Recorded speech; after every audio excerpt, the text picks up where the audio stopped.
मेरा चॉपर बेचारा लूला लग रहा है और मस्कीन हो गया है, लेकिन शर्म नहीं आती मारता है बुढ़ी को अपनी। ऐसे लग रहा है ना जैसे पुराने ज़माने में कैमरा या वीडियो बनाते थे तो इस तरह का इफेक्ट आता था ना। मैं अपने बचपन की जो रेसिपी है ना वो बना के इसको देती हूँ। अग में लिप देती है ला।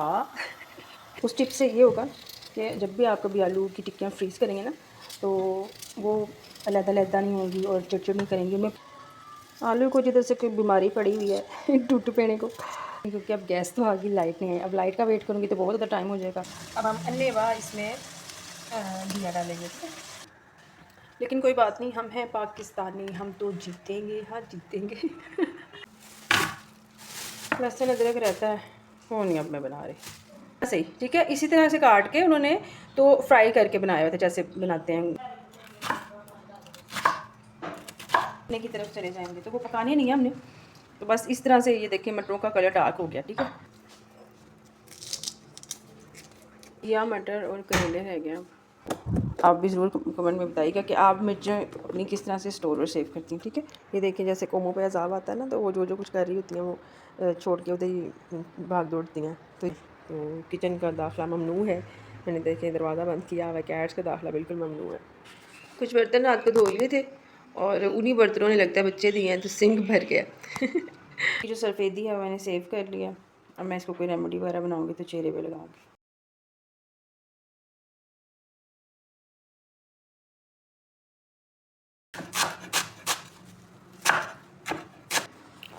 ये मैं सब्ज़ी लेके आई थी कल संडे बाज़ार से। ये पुदीना है, धनिया, हरी मिर्चें, मटर और करेले बड़े अच्छे लग रहे थे, छोटे छोटे प्यारे से देसी हैं। तो ये आप सोच रहे होंगे सारी इकट्ठी सब्ज़ी बनानी है। नहीं, इकट्ठी नहीं बनानी मैंने सब्ज़ी। जो ये मिर्चें हैं ना इनकी ऊपर से डंडी उतार के ना, ये जो टोपी सी होती है इनकी ये भी उतार के, तो इसके साथ इस तरह से धोए बगैर इसको मैं इस तरह से बॉक्स में, स्टोरेज बॉक्स में डाल देती हूँ तो ये सेव रहती है। ये महीना तक भी चल जाती है। इसको बिल्कुल भी कोई उल्ली नहीं लगती, ख़राब नहीं होती। बस ये जो इसकी डंडी होती है ना ये वाली, ये और इसकी टोपी, ये इसकी वजह से पहले ये गलना शुरू होते हैं तो फिर ये सारा कुछ गल जाता है। तो ऐसे सेव करने से बड़ी अच्छी रहती है। मैं आपके साथ शेयर करूँगी जब बनाते वक्त। और ये मटर भी मैं हाफ़ बॉयल करके ना, हाफ़ टर्न करके रख लेती हूँ, तो ये भी ठीक रह जाते हैं। फ्रीज़र में रख देती हूँ हाफ़ टर्न करके। घिया मैं बना लूँगी और इसको शायद मैं पका के फ्रीज़ करूँ। धनिया है, धनिया को भी मैं, ये 2 गट्ठियाँ धनिया की, इनको मैं, एक गट्ठी को मैं रख लेती हूँ फ्रिज में रोज़मर्रा इस्तेमाल के लिए, और एक गट्ठी जो है ना वो फ्रीज़र में रख देती हूँ, आराम से गुजर जाता है। चटनी भी बनानी हो तो आराम से निकल के फटाफट बन जाती है। और ये जो पुदीना है इसको ना मैं सिर्फ पत्ते इसके उतार के ना वो रख लेती हूँ बॉक्स में, स्टोरेज बॉक्स में, तो बड़ा अच्छा रह जाता है फिर ना, फ्रिज में काफ़ी दिन गुजर जाता है। तो पुदीना को आपको पता है फ्रीज़ किया हो तो उसकी क्या फिर औकात रहती है बेचारे की, पत्ते से धोते हैं, तो फ्रिज में रख लेती हूँ, इसकी फ्रेशनेस भी बरकरार रहती है और इनका जो यूसेज है ना वो भी सही रहता है। बाज़ औक़ात मैं सलाद में भी पत्ते डालती हूँ, बाज़ औक़ात चटनी बन जाती है। तो इसके लिए फिर ये धनिया, हरी मिर्चें और पुदीना बना हो पहले से तो बड़ी आसानी और कन्वीनियंट रहता है। कुछ बर्तन रात को धो लिए थे और उन्हीं बर्तनों ने लगता है बच्चे दिए हैं तो सिंक भर गया। तो बस रात को भी, हालांकि मैं किचन साफ़ करके सोती हूँ, तो पता नहीं फिर बर्तन कहाँ से आ जाते हैं। असल में सारी रात को आप जाग रहे होते हैं, सबके घरों की यही गंदी रूटीन है कि रातों को जागना है और फिर सोए रहना है। तो वो देखें जो जो कुछ खाया पिया है, कुछ बचा है, वो उधर ही पड़ा हुआ है। बच्चे यही इस तरह के काम ही करते हैं। मैं तो संभाल देती हूँ चीज़ें वगैरह। ये लिफाफे तो खैर अभी वाले हैं, सब्ज़ी निकाली है इनमें से, लेकिन वो देखें ना वो बचा हुआ है, ये बचा हुआ है। और गैस तो माशाल्लाह से आती नहीं है रात में, तो चूल्हे का लेकिन देखें क्या हाल है। किचन का तो ऐसा सत्यानाश हुआ होता है घरों में, जैसे पता नहीं सारा दिन रात खाने पकता रहता है और खाने के अलावा कुछ भी नहीं है। ये देखिए हाल क्या हुआ है। चलें अभी मशीन बनती हूँ तो फिर सारा कुछ साफ़ होगा। ओरियो साथ ही उठ जाता है मेरे साथ ही, तो जहाँ जहाँ मैं जाती हूँ वहीं में फिर बैठा रहता है। किचन में मैं ज़्यादातर कैट्स को आने नहीं देती क्योंकि फिर बाल इनके उड़ते हैं, तो किचन का दाखिला ममनू है। मैंने देखे दरवाज़ा बंद किया हुआ है, कैट्स का दाखिला बिल्कुल ममनू है। ओरियो शहज़ादा है। ये देखिए जैसे कोमों पे अजाब आता है ना तो वो जो कुछ कर रही होती हैं वो छोड़ के उधर ही भाग दौड़ती हैं। तो ये हमारे घर में भी ये लगता है रात को खाना खाते वक्त कोई अजाब आने लगा था तो उधर ही सब कुछ छोड़ के भागे हुए। बच्चों को बड़ी मरतबा मैंने कहा है कि अपना खाना कम से कम उठा दिया करो अपने बर्तन, तो पता नहीं असर कब होगा इनको। ओयो क्या कर ले बैठो यार, क्या सोच रहे? बच्चों को अलग ही शुरू से आदत डाली है कि खाना खा के अपने बर्तन उठाने हैं और जो बर्तन अपनी जगह पे रखना है, सिंक में रखने हैं। तो ये वाली आदतें बच्चों को शुरू से ही डाली हैं। टाइगर किधर गया? अच्छा, ये टाइगर है। ये इसका जब दिल करता है ना तो इधर आके बैठ जाता है। Tiger, tiger. बच्चों को आदत यही डाली हुई है अपने काम खुद करने की, और करते भी थे। ये जब कोरोना आया ना, लॉकडाउन लगा है, उसके बाद से बच्चों की फ़ोन के साथ दोस्ती बहुत ज़्यादा होगी, जिसकी वजह से बच्चे किसी काबिल नहीं रहे। उन्हें हर वक्त फ़ोनों में ही मगन रहना पसंद है। तो ये पता नहीं अब आदतें कब छूटेंगी ये फ़ोन वाली। बच्चों को पता ही नहीं कोई होता हम क्या कर रहे हैं, क्या करना है। चलिए जी, और यो का मील टाइम हो गया। वैसे इनको मैं ये भी कैट फूड भी देती हूँ, बहुत कम। वैसे ये रॉ मीट खाते हैं। जब छोटे थे बिल्ले भैया मेरे, तो तब मैं इनको घर में खाना बना के देती थी, बड़ा हेल्दी। तो अब ये रॉ मीट खाने लग गए, बड़े हो गए थोड़े से। खुद ही इन्होंने छोड़ दिया, अभी बना के देती रही, लेकिन इन्होंने जब खाना छोड़ दिया ना, फिर मैंने इनको नहीं बना के दिया। अभी तो वो चीज़ें खाते हैं। एक ये वाला फूड कभी कभी, कैट फूड बहुत कम डालती हूँ। टाइगू, ये इनका कैट एरिया रखा हुआ है। मेरी कोशिश यही होती है कि ये इधर ही बैठे, क्योंकि फिर सब जगहों पे बाल लगते हैं। यहाँ पे भी इतने बाल लग जाते हैं सोफ़ों पे, तो बड़ी इनकी सफाई रखनी पड़ती है फिर, तो बालों से बड़ी जान जाती है। और मैं ना जब कोई किचन का काम करने लगती हूँ या बर्तन वगैरह धोने लगती हूँ ना, तो मैं ना अपने चेहरे पे कुछ लगा लेती हूँ मॉइस्चराइजिंग के लिए। तो ये एक जेल मास्क है, ये मुझे बड़ा पसंद है। और वैसे तो कभी कभी मैं एलोवेरा जेल भी लगा लेती हूँ, लेकिन एलोवेरा जेल मेरे घर में उगी हुई है, तो मैं उसको फ़्रेश यूज़ करना ज़्यादा पसंद करती हूँ। लेकिन बस जब कभी जल्दी हो तो मैं ये भी यूज़ कर लेती हूँ। इसमें 3 इंग्रेडिएंट्स हैं सिर्फ। एक एलोवेरा विटामिन ई कैप्सूल डलता होता है, और अटके गुलाब। इसमें हनी भी ऐड किया जा सकता है। और विटामिन ई कैप्सूल जो सही वाला विटामिन ई कैप्सूल होता है, जो चेहरे पे लगाने के लिए होता है, वो एवियन वाला नहीं, वो बहुत ज़्यादा स्किन का बेड़ा गर्क कर देता है। तो वो मैं डालती हूँ इसमें, और अटके गुलाब। तो अगर आपके पास विटामिन ई कैप्सूल नहीं है, तो आप कोई भी ऑयल यूज़ कर सकते हैं, ठीक है। आपको पता है बादाम का तेल कितना ज़्यादा पुराने सदियों से इस्तेमाल होता है। तो जो अर्के गुलाब के साथ बादाम रोगन इस्तेमाल किया जा सकता है। और इसके अलावा हम जैतून का तेल भी इस्तेमाल कर सकते हैं। इवन हम कैस्टर ऑयल भी इस्तेमाल कर सकते हैं। ज़रूरी नहीं कि विटामिन ई कैप्सूल ही लेकर आएँ। तो ये ओरियो फिर दोबारा इधर आ गया। इसने सारा दिन मेरे साथ ही रहना होता है, मैं जो जो कुछ करती हूँ ना वही वो करता है। तो इसको बनाना बहुत ही ज़्यादा आसान है, बड़ी सिंपल सी रेसिपी। और देखेंगे मिक्स करते करते इसकी जो थिकनेस है वो और तरह की हो जाती है, और इसका जो शक्ल है जो इसकी, वो भी ऐसी हो जाती है जैसे राइस जेल नहीं होती वो। तो ये बहुत अच्छी जेल बन जाती है। तो आप भी इसको बना के रख लें। तो काम करते दौरान फिर मैंने सोचा इनका अच्छा चलो चेहरे पे कुछ लगा लेती हूँ। तो अपने घर की हिफाजत के साथ साथ अपनी स्किन की भी हिफाजत करनी चाहिए। 3 इंग्रेडिएंट जो सीरीज़ है वो मेरे चैनल पे ही है। वो मैंने अलहदा से एक सीरीज़ बनाई हुई है, प्लेलिस्ट है वो। तो उस पे मैं डालती हूँ 3 इंग्रेडिएंट्स वाली रेसिपी। चूँकि आज मैंने व्लॉग बनाया, तो जो जो उस दौरान चीज़ें चल रही थी, जो जो काम चल रहे थे, वो मैंने इसके साथ इसके अंदर ऐड किए हैं मैं। तो यहाँ पे ये देखें, मेरी इसकी डिटेल वीडियो आपको वहाँ पे मिल जाएगी। अगर नहीं तो बस इतनी सी बात ही है, इतनी ही चीज़ है। तो देखिए मैं आपको लगा के दिखा रही हूँ। ये बहुत ही ज़्यादा स्किन को स्मूथ और हाइड्रेट कर देता है। और ये आपको पता है जल वाली जितनी भी चीज़ें होती हैं वो फ़ौरन ही स्किन में एब्जॉर्ब हो जाती हैं, और स्किन कैसा बन जाती हैं, कोई उसमें थिकनेस ही होती है। गर्मियों के लिहाज से बहुत अच्छी ये आपको मैं जो रेमेडी बता रही हूँ ना, ये बहुत अच्छी है स्किन केयर के लिए।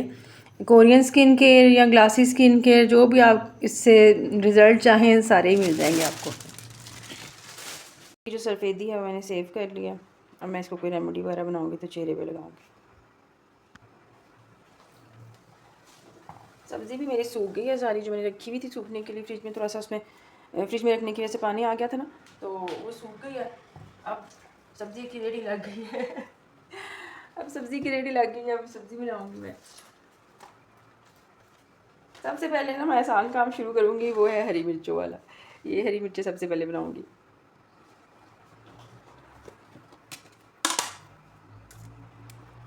ये इसकी जो टोपी है ये उतारते जाएंगे और डंडी लता होती जाएगी। पहले ना मैं इस तरह से करके ना हरी मिर्चें तो फ्रीज़ कर दिया करती थी, वो भी ठीक रहती हैं, लेकिन जो फ्रेशनेस फ्रिज में रखने से रहती है ना वो फ्रीज़र की नहीं होती। तो जो चीज़ें ज़रूरी होती हैं ना फ्रीज़ करने के लिए बस वही फ्रीज़र में रखनी चाहिए। तो इस तरह से जब मैंने नोट किया कि सबसे पहले इसकी टोपी को ही जो है ना वो उल्ली लगती है और गलना शुरू होती हैं, तो बस फिर उसके बाद से मैंने जब एक तजर्बा किया कि इनकी ये उतार के ना डंडियाँ तो मैं रख देती थी फ्रिज में। तो वो एक आध दफ़ा मैंने इस तरह से किया तो वो बड़ा कामयाब रहा। उसके बाद से जब भी हरी मिर्चें ज़्यादा लेके आती हूँ या ज़्यादा आ जाएँ या बची रह जाएँ तो उनको मैं इस तरह से ही करती हूँ स्टोर। तो बड़ी अच्छी रहती हैं, इनको पानी नहीं लगा होता, खुश्क हो जाती हैं। तो बाज़ औक़ात बड़ी लाल भी हो जाती हैं, तो वो भी इस्तेमाल हो जाती हैं खाने में। तो ये एक मिर्चें सेव करने का बहुत अच्छा तरीका है कि आप भी इस तरह से यूज़ करती हैं। तो कमेंट करके ज़रूर बताइएगा कि आप भी अपना तजर्बा ज़रूर शेयर करें। लेडीज़ एक दूसरे के साथ शेयरिंग करती रहती हैं, सारी ज़िंदगी ही हम लोग सीखती रहती हैं। तो नए-नए तौर तरीके जो हैं किसी का कुछ है, किसी का कुछ है। तो आप भी ज़रूर कमेंट में बताइएगा कि आप मिर्चें अपनी किस तरह से स्टोर और सेव करती हैं, ठीक है? अब मैं लेती हूँ हरा धनिया। हरे धनिया की बारी है। हरा धनिया भी साफ़ ही है, बस इसको मोटा-मोटा ऊपर से मैं साफ़ कर लूँगी। गट्ठी इसकी फ्रेश ही थी ना, तो बस वो क्योंकि मैं कल दोपहर में लेकर आई थी, फ्रिज में पड़ी रही, तो उसकी वजह से जो पहले से पुराने कोई थोड़े से पत्ते होते हैं वो गल सड़ गए हैं। तो वैसे तो फ्रेश ही था और फ्रेश ही है। तो थोड़ी बहुत जो इसमें चुनने वाली चीज़ें हैं, पत्ते शत्ते या कोई और जैसे इस तरह की कोई चीज़ आ जाती है, सब्ज़ी है ना, सब्ज़ी की जगहों पे इस तरह के पत्ते वगैरह एक दूसरे के साथ मिक्स हो जाते हैं। तो और ये वाली जो पता नहीं इसको क्या कहते हैं, ये अक्सर ही होता है। तो ये भी घास फूस सी जो है ये भी निकल जाएगी। तो बस इसको फिर मैं काट लेती हूँ।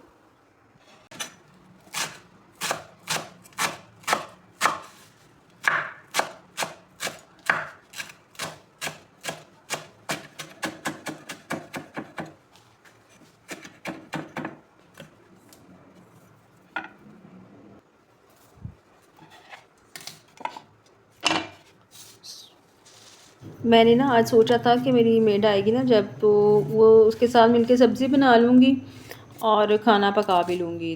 2-3 खाने इकट्ठे बना के ना मैं रख लूँगी, मैंने ये सोचा था। तो मुझे क्या पता था कि सारा कुछ मुझे खुद ही करना पड़ जाएगा। मंडे है ना, तो वो संडे के भी काम इकट्ठे हुए होते हैं और जब सब्ज़ी आए वीक के किसी भी डे में अगर सब्ज़ी लेके आएँ तो वो काफ़ी ज़्यादा इकट्ठा काम हो जाता है। सब्ज़ी बनानी बहरहाल एक काम होता है। पहले मैं बहुत ज़्यादा सब्ज़ी लेके आया करती थी। पहले मैं पूरे महीने भर की सब्ज़ी और ग्रोसरी 2-3 दिन लगा के कर लेती थी और मैं उसको फिर जब संभालती थी फिर मुझे 3 दिन लाज़मी लगते थे। लेकिन ये मुझे महीने भर का सुकून हो जाता था। कुछ चीज़ें मैं बॉयल करके रख लेती थी, कुछ हाफ़ डन करके, कुछ फ्रिज में और कुछ पका के मैं फ्रीज़ कर लेती थी। तो अब तो मैं थोड़ा एक वीक की सब्ज़ी लेकर आई हूँ। तो लेकिन धोखा मेरे साथ ये हुआ है कि अभी तक मेड आई नहीं और फ़ोन किया है तो उसका कोई अता पता नहीं है। तो बस अब पता नहीं उसका वेट ही कर के मैंने फिर अपना काम शुरू कर दिया। मैंने कहा मैं तो करूँ, फिर इसके इंतज़ार में बैठी रहूँ। अच्छा, मैंने एक चीज़ नोट की है कि कुछ ख़वातीन ना सिर्फ जो धनिया के जो पत्ते हैं ना सिर्फ वही खाने में ऐड करती हैं।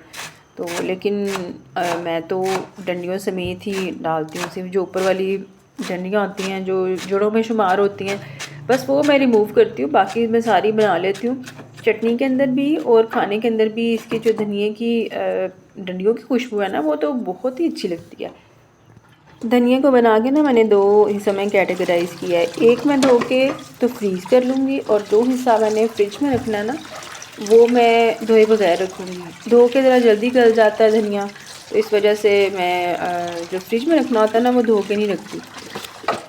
अब इसको अच्छी तरह मैं धो के और रख दूँगी इसको खुश्क होने, ताकि इसका पानी अच्छी तरह निकल जाए। फिर मैं इसको फ्रीज़र में रखूँगी। अगर पानी रह जाए ना इसके अंदर तो वो बर्फ़ बन जाता है और वो फिर निकालना बहुत मुश्किल हो जाता है। तो अगर आपने भी ऐसे स्टोर करने हैं तो कोशिश करें कि जितना भी एक्सेसिव वाटर है वो सारा ही निकल जाए, खुश्क हो जाए। बिल्कुल खुश्क तो नहीं होगा, ज़ाहिर है वो गीला है, धुला हुआ है, लेकिन उसका जो बहने वाला पानी है ना वो सारा रिमूव हो जाना चाहिए। पानी देखें अब बिल्कुल साफ़ निकल आया, तो इसको बस अब मैं रख दूँगी स्ट्रेन होने के लिए।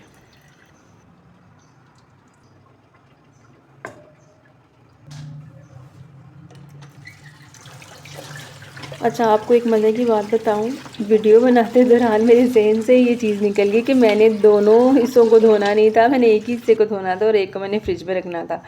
तो बस अब चलें, अब क्या कर सकते हैं, अब ये करूँगी मैं कि कुछ हिस्सा निकाल लूँ और आज 2-3 दिनों में इस्तेमाल कर लूँ, बाकी फिर ज़्यादा सारा हिस्सा भी मैंने फ्रीज़ कर दिया।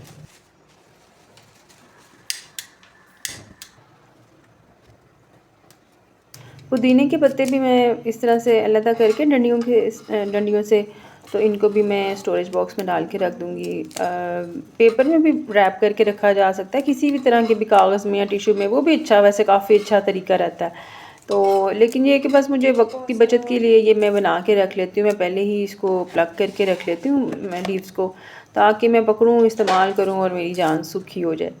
तो बस थोड़े एक दिन के लिए थोड़ी सी मेहनत करनी पड़ती है, बट बहुत अच्छा ये रहता है तरीका। तो आप भी ज़रूर बताएं कि आप किस तरह से अपना पुदीना स्टोर करती हैं।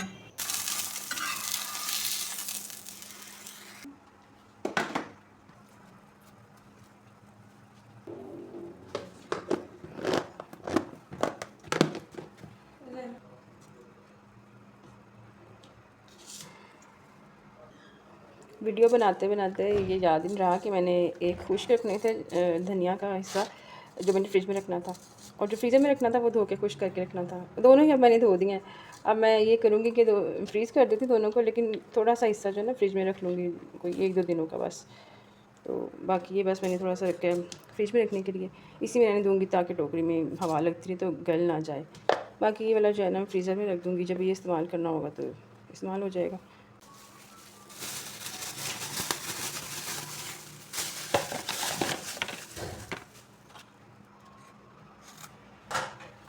घिया, मटर और करेले रह गए अब। जितना भी पंग पोसड़ा मैंने डाला है वो सारा मैं अब उठाऊँगी। सुबह की सब्ज़ी बना रही हूँ, इस वक्त भी सब्ज़ी बनाते बनाते मुझे दोपहर हो गई है, कोई 1 बज गया है।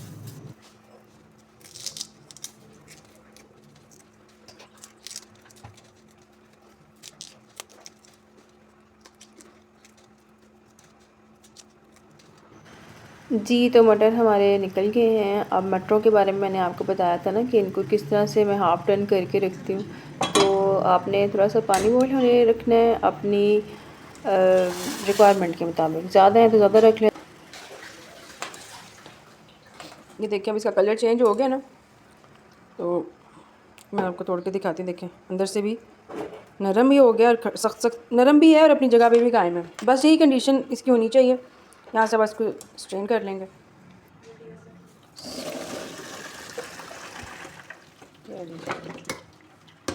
इसका कुकिंग टाइम बढ़े ना, इसकी वजह से इसके लिए ना ठंडा पानी पर गिराती हूँ, ताकि जितना गल गया या जितना नरम हो गया ये उतना ही रहे।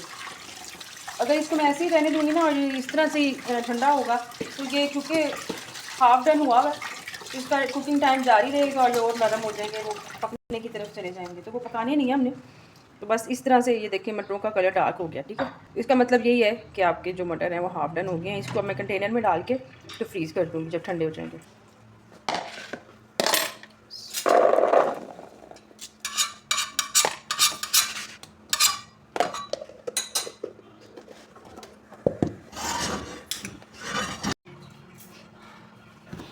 जी, अब बारी आई है करेलों की। करेलों के अंदर से मैंने बीज निकाल के ना तो उनको ऐसे ही काटने शुरू कर दिया, और ये इस तरह से पकने में भी आसान है और कड़वे नहीं बनते बिल्कुल भी।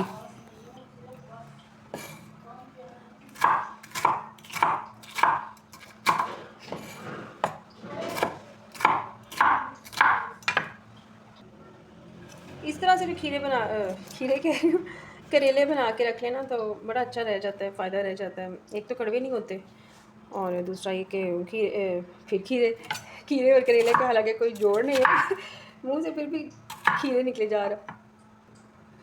वैसे मैंने एक चीज़ नोट की है कि जो करेला है ना, इसको जब हम पानी लगाते हैं, और पहले मैं भी ऐसे ही बनाया करती थी कि खीरे ये करेले छील के तो नमक और हल्दी लगा के धूप में रख दिया, और वो जो एक टिपिकल प्रोसेस होता है, प्रोसीजर होता है ये पकाने का, वो मैं भी उस तरह से ही बनाती थी। लेकिन मेरे हाथ से तो इतने गंदे और कड़वे करेले पका करते थे कि मैं तंग आ गई। मैंने कहा आइंदा मैंने करेले पकाने ही नहीं है। फिर एक मरतबा ना मैंने किसी के घर खाए, उन्होंने इस तरह ही बनाए हुए थे जैसे ये है ना, छिलके नहीं उतारे हुए थे।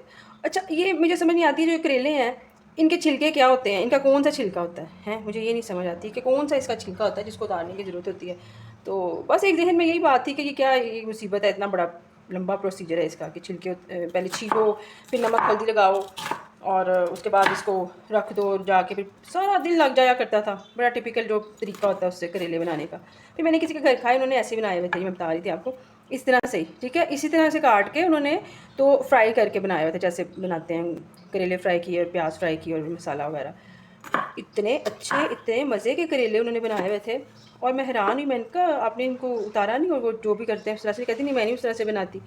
तो मैंने कहा ये तो कड़वे भी नहीं है बिल्कुल भी, बिल्कुल सही, बहुत लजीज करेले थे, बिल्कुल सिंपल बने हुए थे, कोई गोश्त की माने ना भरे हुए थे। बस वो दिन आज का दिन मैंने करेले इस तरह से ही बनाए, बहुत अच्छे बनते हैं, आप भी ऐसे बनाएं। इतना लंबा जो थका देने वाला एक प्रोसीजर है ना करेलों का, वो उसको दफ़ा मारें।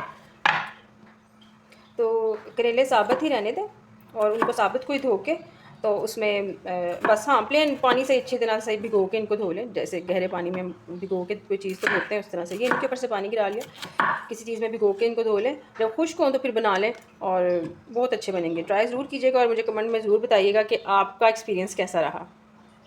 आमतौर पे मैं करेले फ्राई करके ना तो फिर रखती हूँ, डीप फ्राई करके। तो लेकिन चूँकि आज मेरे पास टाइम नहीं है, तो इसको फ़िलहाल मैं फ्रिज में रखने लगी हूँ। इनको फ्राई करके ही मैं रखूँगी फ्रीज़र में। तो हो सकता है मैं कल इनको बना लूँ, ज़रूरत ही ना पड़े फ्रीज़र में रखने की। तो चलें, बस यही मैंने आपको टिप देनी थी कि इसको फ्राई करके भी रखा जा सकता है, और इसको आप ऐसे भी रख सकते हैं। अगर 2-3 दिनों में सब्ज़ी बनानी है तो फ्रिज में कुछ नहीं कहती। अगर कटी हो, छीली हो, किसी स्टोरेज बॉक्स में हो, लिफाफे में से निकाल के फ़ौरन सब्ज़ी को रखा करें। ये एक टिप है कि क्योंकि आप वो बायोडिग्रेडेबल बैग्स होते हैं ना, शॉपिंग बैग्स, तो उनमें रातों रात सब्ज़ी बिल्कुल पिघल जाती है। तो आपने देखा होगा, पहले ऐसे नहीं हुआ करता था, लेकिन अब ऐसे ही होता है कि जब कोई सब्ज़ी हम रखते हैं तो वो थोड़ी टाइम बाद ही ख़राब होने लग जाती है। तो बैग्स में से निकाल के रख लें, तो आपकी सब्ज़ी जो है ना वो स्टोर हो जाएगी। तो मैं इसको अब फ्रिज में रख देती हूँ।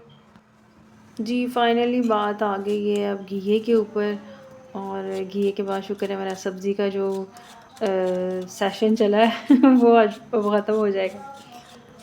घिया सिंपल ही बनाऊंगी मैं, और गोश्त या चिकन कीमा वगैरह कुछ इस तरह से डाल के नहीं, आज सादा ही बनाऊंगी मैं। उबले हुए चावलों के साथ साथ सैलेड होगा। इसी दौरान ही मेरी काम वाली भी आ गई है, और अब उसकी थोड़ी सी मैं ज़रा खैर ख़बर ले लूँ, पूछूँ कहाँ थी और क्यों नहीं आई, और सारा काम खुद करना पड़ा। हालांकि इसको पता है कि मंडे है तो काम ज़्यादा होगा, और इससे पूछ के ही मैं सब्ज़ी लेकर आई। मैंने कहा चलें अगर ये मंडे को टाइम पे आ जाएगी तो सब्ज़ी बन जाएगी। तो टाइम इसने मुझे दिया हुआ था 9 बजे का, और अब इस वक्त सवा जी, 1 से 1:30 बजे का टाइम है।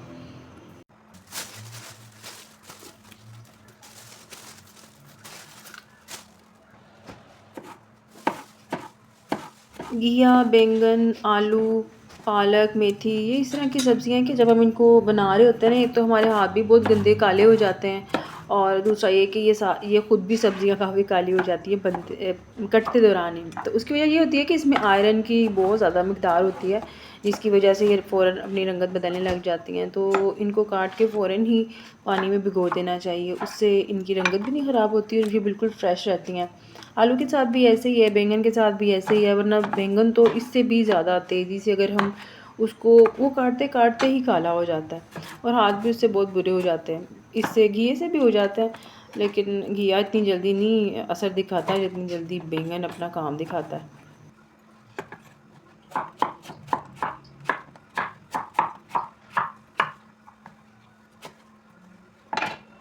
अच्छा लेट क्यों आई हो? बंदा क्या कहता है? बंदे की शिकायत लगा दो।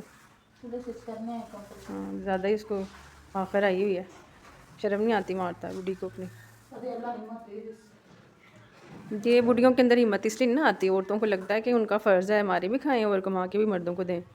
तो जो औरत बोलेगी वो जालिम है, और जो औरत बोलेगी वो बदतमीज़ है कि उसने अपने मियाँ की शिकायत लगा दिया है।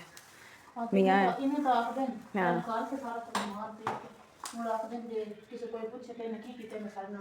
हाँ, कमा के भी दे बीवी तो इज़्ज़त करनी चाहिए कि कमा के भी दे और मारे भी खाएं, यानी कि ये तो वही हिसाब हुआ ना कि पैसे दे के मार खाएं।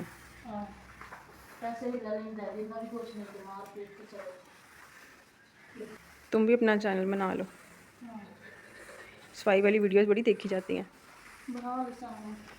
मोबाइल भी ना रखने देता।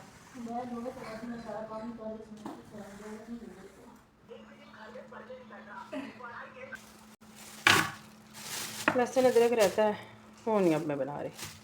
आसिया आ गया, उससे कहती बना दे, उसको भी तो कुछ करना चाहिए ना, सारे काम मैंने उसके सिके कर लिए। आसिया ये ना सलाद बना दो, और लहसुन अदरक है ये कल बना देना। प्याज बन गया? हाँ जी, प्याज बन गया। अच्छा चलो, ये आटा है, ये ले जाना, ठीक है। तुमने खाना खाया? तो खा लो, काम करते करते फोत ना हो जाना। तो क्या हो गया? 3:30 हो रहे हैं। तुमने नाश्ता किया था? नाश्ता में कितना बाजी करवाना। अच्छा, उधर से करके आई हो। चलो ये तो अच्छा हो गया, कोई तो जगह से खाना मिला तुम्हें। वरना इधर से यास लगी होती थी बस। चलो बस ये तुम्हारा किचन रह गया। और ये जी शाम का टाइम है, मेरा बेटा पेपर देख कर आया है और उसको भूख लगी हुई है। शुक्र है कि गैस आ गई है, 6:15 के करीब आती है गैस। पहले आया था तो मैंने उसको एक दो काम थे वो करने भेज दिए। मैंने कहा तुम उतनी देर में हो आओ। आटा भी गूंदने वाला था, आटा गूंद के तो फिर मैंने उसके लिए पराठे बनाए। गया था मैंने पराठे खाने हैं। आप गैस आई है 6:15 बजे, अभी सारा सामान पड़ा हुआ ये पकाने वाला। आज मैंने घिया बनाना है और चावल बनाने हैं। आलू बॉईल कर लूँगी शाम, वो आलू के कबाब या आलू के पराठे बनाने के लिए। बाकी सारी चीज़ें काट के रखी हुई हैं।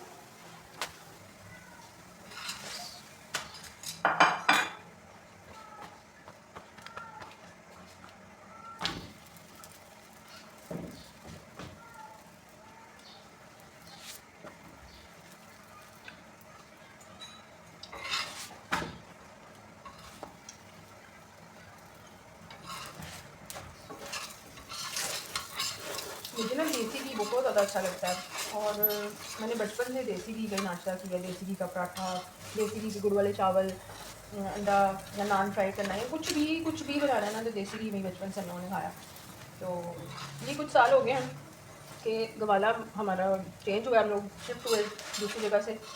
तो गवाला चेंज होने की वजह से ना दूध पे मलाई नहीं आती थी, और अब कुछ अर्सा हो गया कि देसी घी बन ही नहीं पाता, मलाई इकट्ठी ही नहीं होती। बाज़ार से लेने को मेरा दिल ही नहीं करता देसी घी, क्योंकि वो देसी घी थोड़ा ही होता है, वो ऐसे ही फ्लेवर डाला होता है, मुझे यकीन नहीं आता उसके ऊपर ना।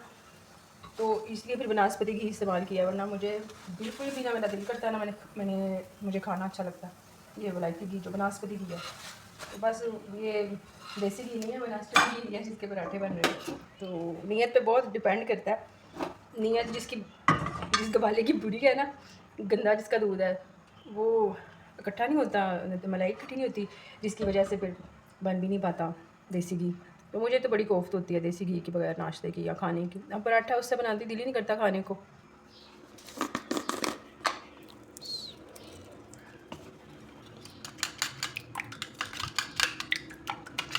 फलियाँ रात को बनाई थी, फलियाँ और कोफ्ते।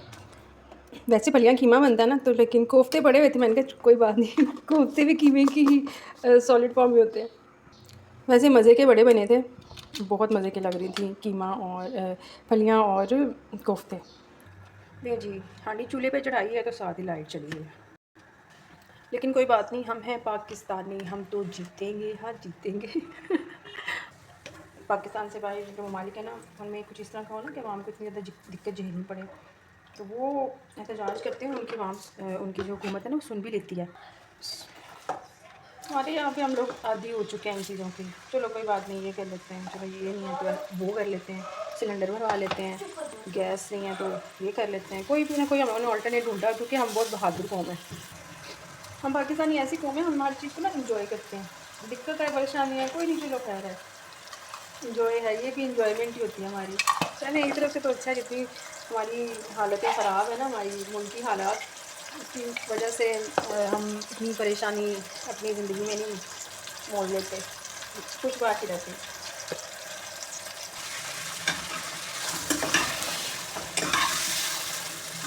अब देखा ना मैंने खाना बनाना ना, तो अब मैं खाना बना के रहूँगी। चाहे लाइट चली गई है, गैस थी नहीं थी, तो इस तरह सारी ख़वातीन हैं, कुछ ना कुछ उन्होंने करना ही होता है और मर्द हज़रात कुछ ना कुछ उनको बना ही देते हैं। कोई ना कोई सबब, जैसे हम कहते हैं ना अल्लाह ताला कोई ना कोई सबब लगा देता है, तो ये कोई ना कोई सबब लग ही जाता है। हमारे हालात ने ना हमें अल्लाह तवक्कुल बहुत ज़्यादा बना दिया। तो जो कुछ भी हो अल्लाह तवक्कुल सब कुछ कर रहे होते हैं कि चलो कुछ नहीं कुछ ना कुछ तो रिज़ल्ट शो होगा ही ना। अब हम अन्नेवा इसमें घिया डालेंगे, ठीक है। थोड़ा सा अच्छा घिया में ना मैं अगर मैंने गोश्त के साथ बनाना हो ना तो वो तो शायद अलग रेसिपी है, लेकिन जब मैंने घिया सादा बनाना होता है ना, बस मैं बस सिर्फ टमाटर प्याज डालती हूँ और थोड़े से नरम करके लाल नहीं लगती। मुझे ना लाल टमाटरों का जायका अच्छा नहीं लगता, मुझे दरमियाने जो हल्के हल्के सौते के होते हैं और नरम होता है ना, बस उनका जायका अच्छा लगता है। मैं इसमें से डालती हूँ, घिया भी बहुत अच्छा बनता है इससे। आप भी कभी ट्राई कीजिएगा। ज़्यादातर ख़वातीन तो प्याज भून के अच्छी तरह लाल करके मसाला भून के अच्छी तरह से फिर डालती हैं, लेकिन मुझे ना उसकी स्मेल बड़ी बुरी लगती है। लाल प्याज मुझे बिरयानी में अच्छे लगते हैं या हलीम और निहारी के साथ, बस इसके अलावा खाने में पके हुए नहीं मुझे अच्छे लगते। घिया डाल के भून के अच्छी तरह, तो उस वक्त मैंने लगा दिया कुकर, जल्दी बन जाएगा। भुनने के बाद कुकर लगा दिया। अब मैं चावल भी धोने लगी हूँ, वो भी अंधेर नगरी में।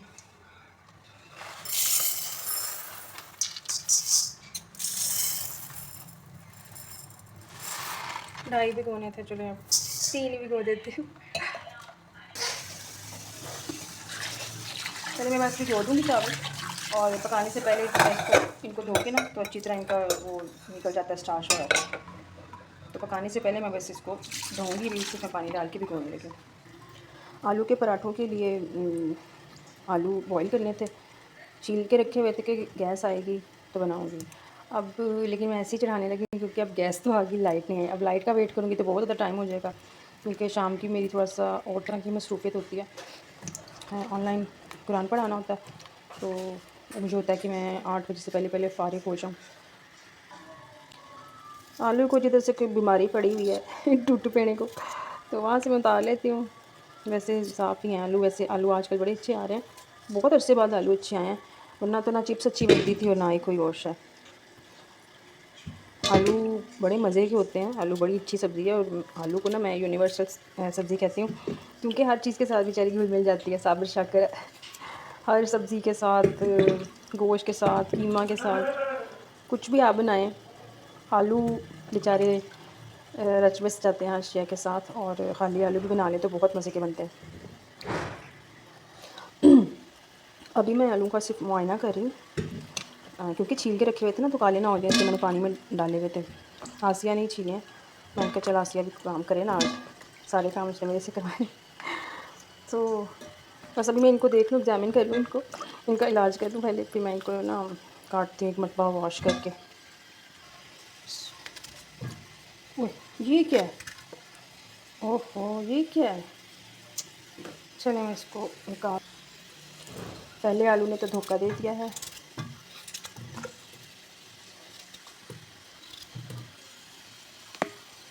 चलो आलू गोल गोल काट के बॉईल करें ना, बड़ी जल्दी बॉईल हो जाते हैं, बजाय इसके कि आप इसको छिलकों समेत बॉईल करें या इससे उसको काटें या ऐसे साबुत भी डाल दें तो भी काफ़ी टाइम लग जाता है। इसमें ज़रा गैस की भी बचत हो जाती है और जल्दी जल्दी बॉईल हो जाता है। बॉईल होने के बाद मैं एक ऐसा स्टेप है जो आपको बताऊँगी जिसमें से आलू पानी नहीं छोड़ते, ठीक है। मैं आलू की टिक्कियाँ बना के फ्रीज़ भी रखती हूँ, लेकिन कभी वो ना चिड़चिड़ करते हैं ना अलहदा होते हैं। उसके बारे में मैं अभी आपको एक टिप देती हूँ। जब हमने बॉईल कर लेना ना आलू, जब बॉईल हो जाएंगे तब मैं आपको बताऊँगी। उस टिप से ये होगा कि जब भी आप कभी आलू की टिक्कियाँ फ्रीज़ करेंगे ना, तो वो अलहदा नहीं होंगी और चिड़चिड़ नहीं करेंगी, उनमें पानी नहीं होगा। असल में पानी की वजह से ही चिड़चिड़ करती हैं ना जब हम आलू की टिक्की फ्राई करते हैं। तो ये बड़ी अच्छी एक मैं आपको टिप दूँगी, आलू बॉईल हो जाए फिर इंशाल्लाह। चलिए आलू बॉईल होते हैं तो फिर आपके साथ शेयर करती हूँ, तब तक शायद उम्मीद है कि लाइट आ जाएगी। मेरी बेटी को भूख लगी है, वो कह रही है क्या मुझे कुछ दें, तो खाना तो अभी बनने टाइम है, तो मैंने सोचा कि मैं अपने बचपन की जो रेसिपी है ना वो बना के इसको देती हूँ। अच्छा ये वाली जो मलाई है ना, जो इस तरह की होती है क्रीमी, ये मुझे बहुत अच्छी लगती है। और जो ताज़ी ताज़ी मलाई होती है ना, जो ज़रा चिकनी ज़्यादा होती है गरम गरम, वो तो मेरे से कभी भी नहीं खाई जाती है और ना ही मैंने कभी दी है, क्योंकि वो मुझे ही नहीं अच्छी लगती। तो वैसे तो इसके ऊपर शहद भी लगा कर खाया जा सकता है, जैम भी लगा सकते हैं, लेकिन चीनी का अपना ही मज़ा है। मैं इस पर चीनी लगाऊंगी।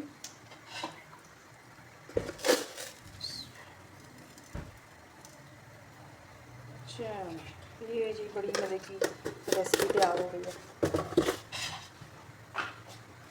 इसको ऐसे करेंगे और साथ में इसको पलट दूंगी, क्योंकि जो मलाई है वो इस टोस्ट पे लगी हुई थी ना, वो या गीला गीला हो जाता है ज़्यादा, तो ऐसे करने से दोनों इक्वल हो जाते हैं। ऐसे लग रहा है ना जैसे पुराने ज़माने में कैमरा या वीडियो बनाते थे तो इस तरह का इफेक्ट आता था ना। देखें कैसा एस्थेटिक मोड है, ये भी हमारी एक पॉजिटिविटी है। ये भी बड़ी अच्छा है लाइट जाने की वजह से। जैसे मैंने सोचा ना कि मैं चावल बॉयल नहीं रख देती हूँ धो के, तो नलका खोला तो वाटर शरीफ जो है ना वो कहीं चले गए, यानी कि लाइट चली गई, अब बस ज़िंदगी अजीवन हो गई है। बट फिर भी शुक्र है अल्लाह का कि गैस आ रही है। वाह वाह जी वाह वाह, मेरे गांव में बिजली आई है। जैसे मैंने बिजली की बुराई की है काफ़ी बिजली आ रही है। आलू के पराठों के लिए ना मैं ये बनाने लगी, इतनी देर में आलू बॉयल हो रहे हैं ना, तो इतनी देर में इसकी जो उसके अंदर जो मसाला डालना होता है, मसाला है या सब्ज़ी है, खड़ा मसाला जो होता है सब्ज़ी वगैरह, प्याज है, हरा धनिया है, हरी मिर्चें और थोड़ा सा पुदीना, तो बड़ा अच्छा लगता है आलू के पराठों में ना पुदीना। इसको मैं चॉप कर लूँगी।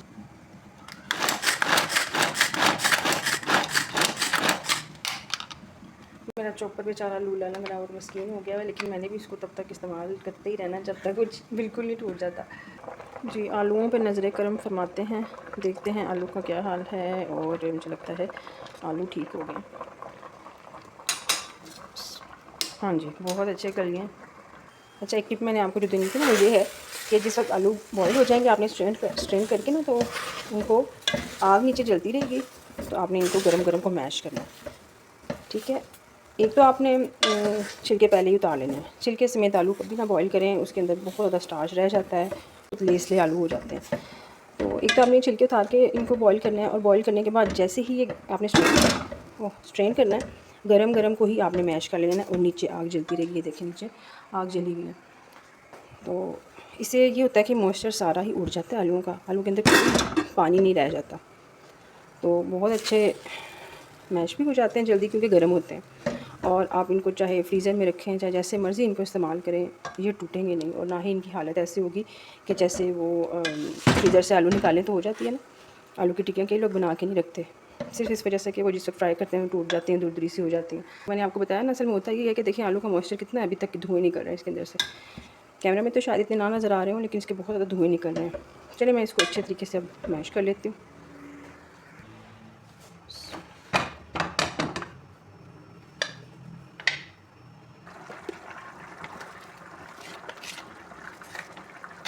अच्छा, ये जो आलू के पराठों के लिए जो मैंने मसाला तैयार किया ना, आलू की पिट्ठी बनाई है, इसमें मैं नमक नहीं डालूँगी। ठीक है, नमक से आपको पता है कि सब्ज़ी अपना पानी छोड़ देती है, तो नमक नहीं डालना मैंने इसमें। बाकी सारे मसाले डलेंगे, नमक नहीं बस इसमें ऐड होगा, क्योंकि ये मैंने एक दो दिन तो रखनी है ना फ्रिज में, तो अगर मैं इसमें नमक डाल दूँगी तो इसका पानी निकलता रहेगा।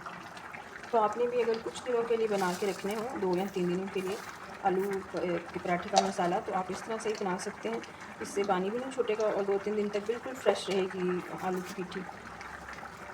मेरे घर में आलू के पराठे बहुत शौक़ से खाए जाते हैं, जब कुछ भी ना हो या ना कुछ बना हो, लेकिन आलू के पराठे लाज़मी ही बने होते हैं। उनका जो मसाला मैंने बना के अक्सर ही रखा होता है, तो एक तो लाइट रहते हैं, हल्के फुल्के से होते हैं, हल्की फुल्की एंटरटेनमेंट है ये जो आलू के पराठे हैं ना।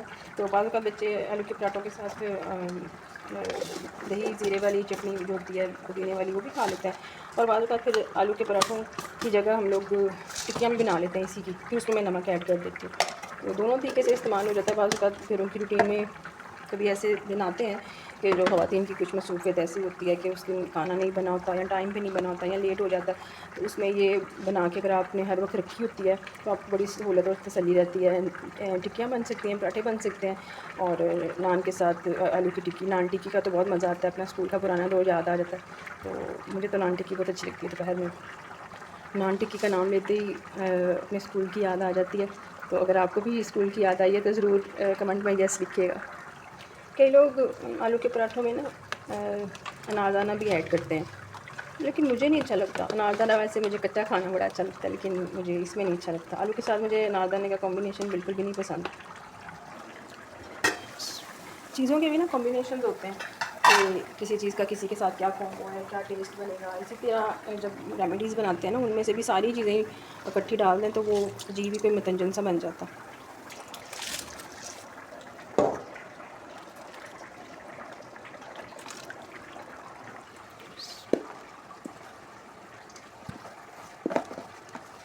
ये इसको मैं मिक्स कर लूँगी, अच्छा बन जाएगा आलू के ये पराठों का मसाला।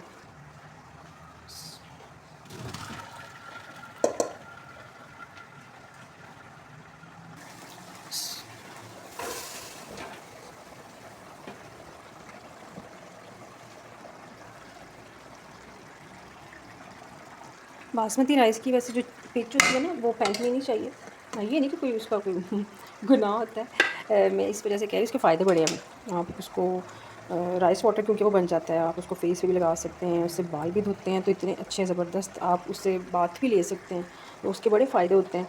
उसके फ़ायदों के ऊपर भी डिटेल से डिस्कस करेंगे इंशाल्लाह ताला फिर किसी वीडियो में। बट उसकी पिच को अगर आप रख लें ना किसी बॉटल में डाल के वॉशरूम के अंदर, तो नहाते वक्त वो इस्तेमाल कर लें, टॉप टू टो वॉश बहुत ज़बरदस्त और बेहतरीन होता है वो। रोज़ाना की ज़िम्मेदारियाँ निभाते निभाते देखिए इस वक्त क्या टाइम हो गया, ये जी रात के 8-10 हो रहे हैं। बस यही रूटीन होती है ज़िंदगी में, रोज़ ही ख़वातीन की कुछ ना कुछ वो करती जाती हैं। और किचन के बर्तन आधे धोए हैं, आधे नहीं धोए, यानी कि कुछ धो लिए हैं, कुछ रह गए हैं और अब बस मैं नहीं धो रही। कुछ बर्तन आसिया धो गई काम वाली मेरी, और कुछ मैंने रात में धो लिए थे, और जितने मर्ज़ी धो लें सुबह पड़े ही होते हैं, इनको नहीं अखीर होती इनकी। चल रहे अब मुझे दें इजाज़त और आप भी अपने काम करें। अब मैं शेल्फ़े शुल्फ़े साफ़ करूँगी। फाइनली जो है ये मैं बॉक्स में, स्टोरेज बॉक्स में डाल के सेव कर लूँगी, और बाकी चीज़ें जो हैं, बर्तन हैं जो धुले हुए, वो लगाऊँगी, और बस अब मैं बस करूँगी अब। चलो ठीक है, मिलते हैं किसी नेक्स्ट वीडियो में इंशाल्लाह। टिल देन अल्लाह हाफ़िज़।